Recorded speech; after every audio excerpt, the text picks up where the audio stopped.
Somebody said that they spend a lot of time being frustrated and they don't know what to do with this frustration, because frustration is kind of not an undefined word, but it could be a lot of things.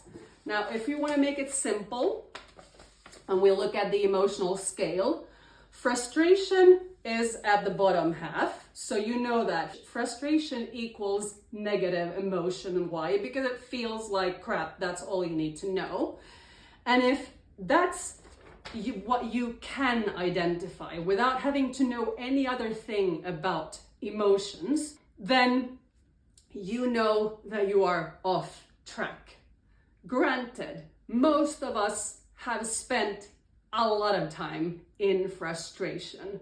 That's what we have been taught almost, that it's normal to be frustrated with people and frustrated with the world and frustrated with our parents. But if that's your thought system, and if you are spending your day thinking and talking about frustrating things, everything in your environment that you don't like, how do you expect to get any other outcome than frustration? It's impossible. You couldn't feel bubbly joy while you're looking at the world and somebody talking about annoying things. It just doesn't work.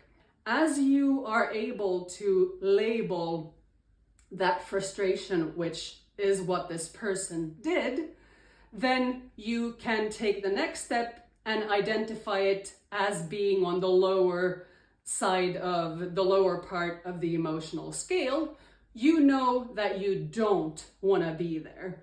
Well, then you say, well, it's so hard to feel bad, and it's so difficult because you have low energy and because you've practiced it for so long.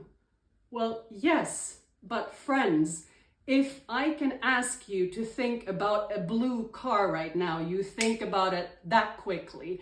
And then I say, okay, now think about a red elephant, and you do that equally well. If that's the case, then you can decide not to think about your frustration. Not so easy. Well, how do you do it?